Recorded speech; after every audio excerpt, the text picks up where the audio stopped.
Welcome to special analysis. నేను రమ్మ మండవ. ఈ రోజు అనాలిసిస్ లో భాగంగా మనం తీసుకోబోతున్న టాపిక్ ఏంటంటే కొలికపూడి శ్రీనివాసరావు. ఈరోజు టీడీపీలో ఎప్పుడు కూడా వార్తల్లో వస్తున్నారు. ఆయన తిరువురు నుంచి ఎమ్మెల్యేగా ఉన్నారు.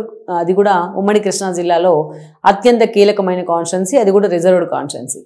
అలాంటి కాన్స్టిట్యున్సీ నుంచి ఎస్పెషల్లీ కూటమి అనంలో ఈరోజు టీడీపీ నుంచి ఎమ్మెల్యేగా ఉన్నారు ఆయన. అలాంటి కొలికపూడి నిత్యం కూడా వివాదాలతో వార్తల్లోకి ఎక్కుతూ ఉన్నారు.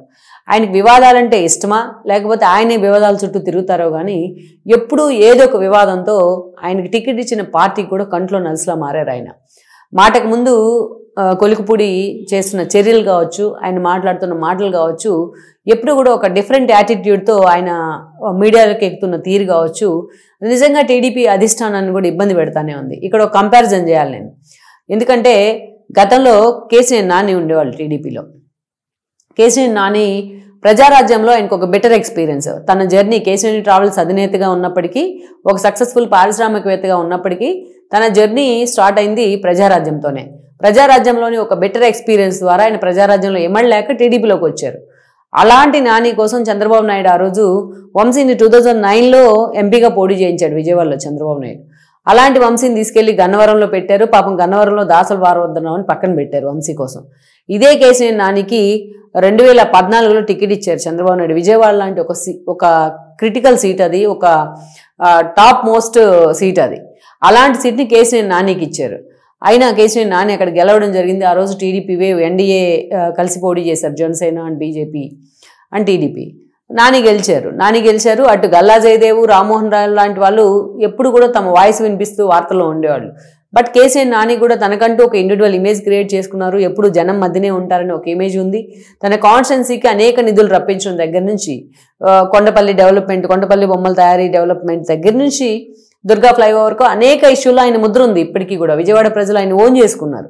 కానీ వేరే 2019లో మరొకసారి పార్టీ ఆ రోజు 3 ఎంపీలనే గెలుచుకుంటే ఆ ముగ్గురే గెలిచారు. ఒకరు కేసీఆర్ నాని, ఒకరు గల్లా, ఒకరు రామ్మోహన్ నాయుడు. అయితే మిగిలిన ఇద్దరు ఎలా పార్టీ కోసం పనిచేశారు, ఆ రోజు కేసీఆర్ నాని ఎలా బిహేవ్ చేశారనేది మనం చూసాం.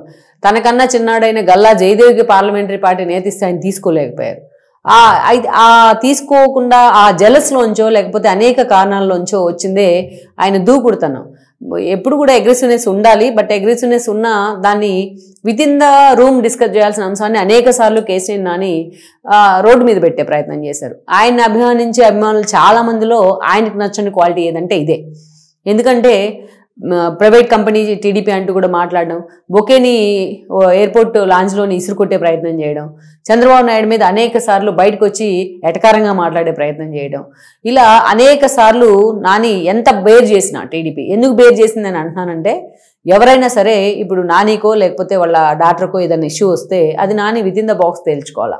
అదే రోడ్డు మీదకి ఎక్కితే అది పబ్లిక్ ఇష్యూ అవుతుంది, దట్టు పబ్లిక్ ఫిగర్ కాబట్టి.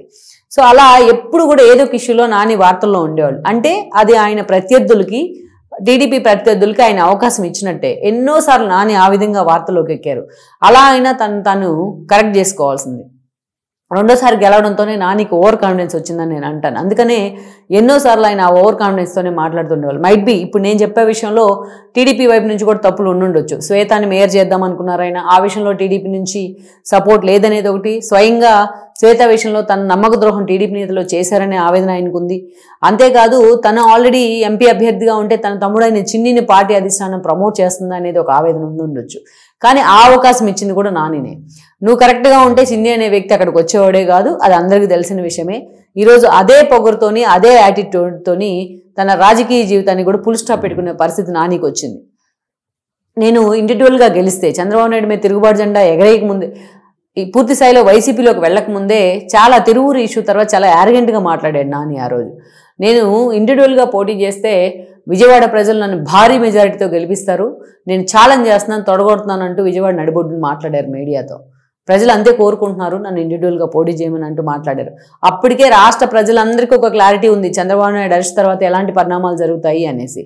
చిన్నపిల్లల్ని అడిగినా కూడా ఆ రోజు జగన్మోహన్ రెడ్డి ఓడిపోతున్నారనే ఒక అంచనాలు ఉన్నాయి. కానీ ఆ అంచనాను కూడా నాని పసిగట్టలేకపోయారు. అప్పటికీ పార్టీ ఆయనకు అవకాశం ఇచ్చింది. కానీ తిరువూరు ఎపిసోడ్ తర్వాత నాని నిజంగానే పార్టీ అధిష్టానం పక్కన పెట్టింది. దేవదత్తు లాంటి ఒక వ్యక్తిని ఆ రోజు నాని అవమానించిన తీరు మాత్రం అందరికీ తెలిసిందే. ఆ అగ్రెసివ్నెస్సే, ఆ దూకుడుతనమే నానిని నిజంగా రాజకీయాల్లో, అది లౌక్యం లేకపోవడం అంటారు కానీ చాలామంది. సో నానిని నిజంగా ఈరోజు వైఎస్ఆర్సీపీలోకి వెళ్ళి ఇది ఇమీడియట్ ఎఫెక్ట్. అంతే పొగరుతో తలగరేస్తే ఈరోజు విజయవాడ ప్రజలే నానిని వద్దనుకున్నారు. ఆయన స్వయాన ఆయన తమ్ముడిని గెలిపించుకున్నారు. ఈరోజు నాని ఉండాల్సిన చోట చిన్ని ఉన్నారు. దానికి కారణం, దానికి సెల్ఫ్ గోల్ నానినే. ఇంత ఎందుకు చెప్తున్నానంటే ఇది కొలికిపూడిని ఒక ఎగ్జాంపుల్గా చూపించడానికి. సేమ్ యాజ్ కొలికిపూడి గతంలో ఆయన వైఎస్ఆర్సీపీ టికెట్ కోసం కూడా పనిచేశారు, ఏదైతే 2019 కంటే ముందు. అది చాలా మందికి తెలిసిన విషయమే. తర్వాత 2019లో వైఎస్ఆర్సీపీ అధికారంలోకి వచ్చిన తర్వాత అమరావతి ఇష్యూ ఎప్పుడైతే తెర మీదకి వచ్చిందో, జగన్మోహన్ రెడ్డి 3 రాజధానుల నిర్ణయం తీసుకున్న తర్వాత అనేక సార్లు కొలికిపూడి శ్రీనివాస్ తన వాయిస్ వినిపిస్తూ, అతనైనా గ్రూప్స్ అభ్యర్థులకి వాళ్ళకి కోచింగ్ ఇచ్చేవాళ్ళు హైదరాబాద్లో, అనేక సార్లు తన వాయిస్ వినిపించే ప్రయత్నం చేశారు.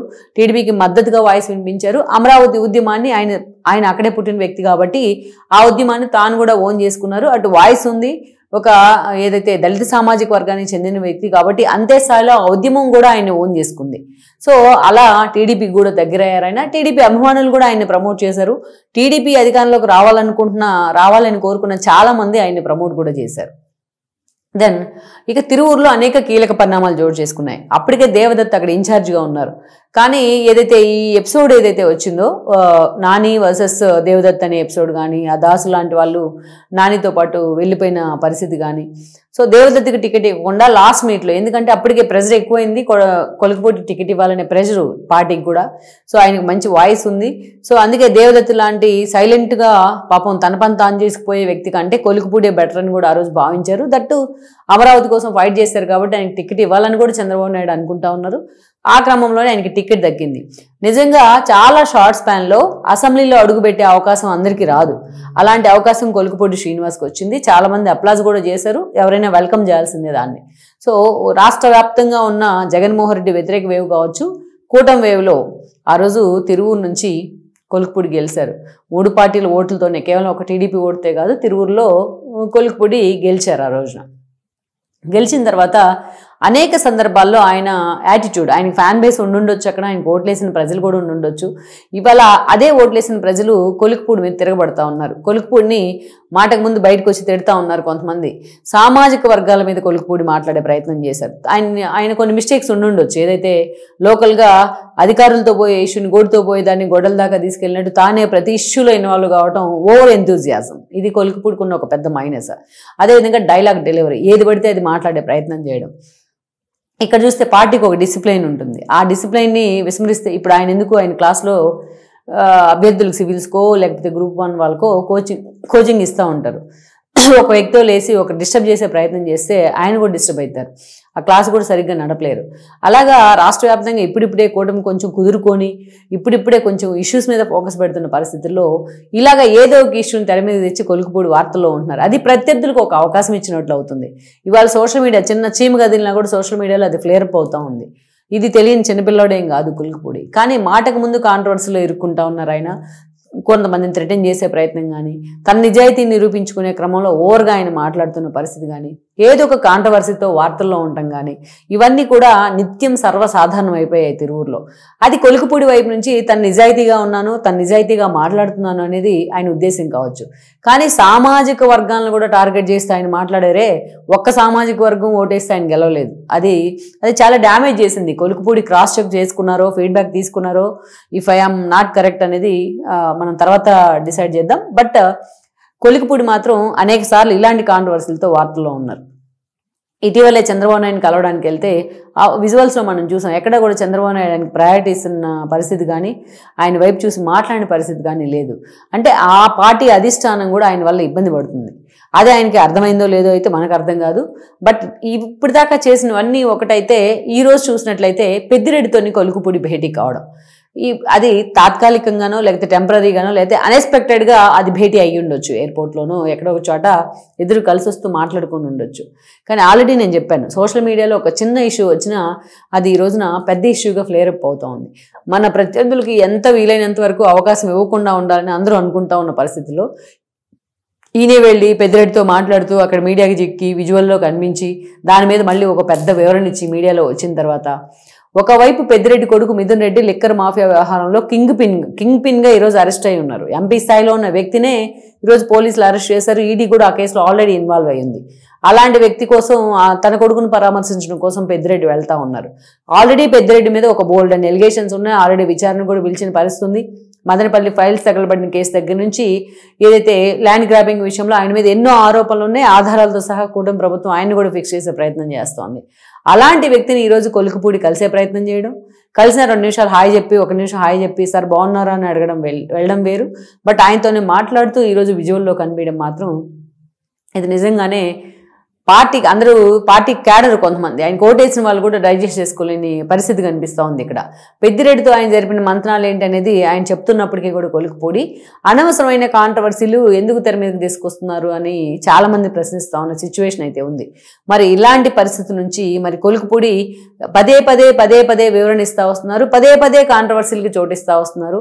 అవసరమైతే ఎమ్మెల్యే పదవినైనా వదులుకుంటా అంటూ కూడా మాట్లాడిన సందర్భాలు కూడా ఉన్నాయి.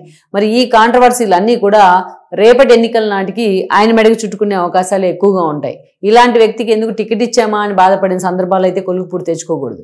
సో మొత్తానికైతే మాత్రం కొలికిపూడి శ్రీనివాసరావుకి చాలా తక్కువ టైంలోనే టికెట్ దక్కడం ఒక ఎత్తు అయితే, అది కూడా ఆయన వినిపించిన వాయిస్ కావచ్చు, ఆయన చేసిన ఫైట్ కావచ్చు, వీటన్నిటికీ ప్రతిఫలంగానే ఆయన ప్రజలు తీసుకెళ్లి చట్టసభలో కూర్చోబెట్టారు. చట్టాలు చేసే సామర్థ్యాన్ని నీకు ఇచ్చారు ఈ రోజున. అలాంటి కొలికిపూడి అంతే షార్ట్ స్పాన్లోనే ఈరోజు తన మీద అనేక కాంట్రవర్సీలు తెచ్చుకునే ప్రయత్నం చేస్తూ ఉన్నారు. మళ్ళీ ఈ విషయంలో ఆయన రిగ్రెట్ అవుతారా? ఈ విషయంలో తను కరెక్ట్ చేసుకునే ప్రయత్నం చేస్తారా? పార్టీ కూడా మరి ఆయన మీద సీరియస్గా ఫోకస్ పెడితే మరి ఆయన రాజకీయ భవిష్యత్తు ఎలా ఉంటుందనేది మనం చూడాల్సి ఉంది. ఈ వీడియో మీకు నచ్చినట్లయితే please share, like and subscribe.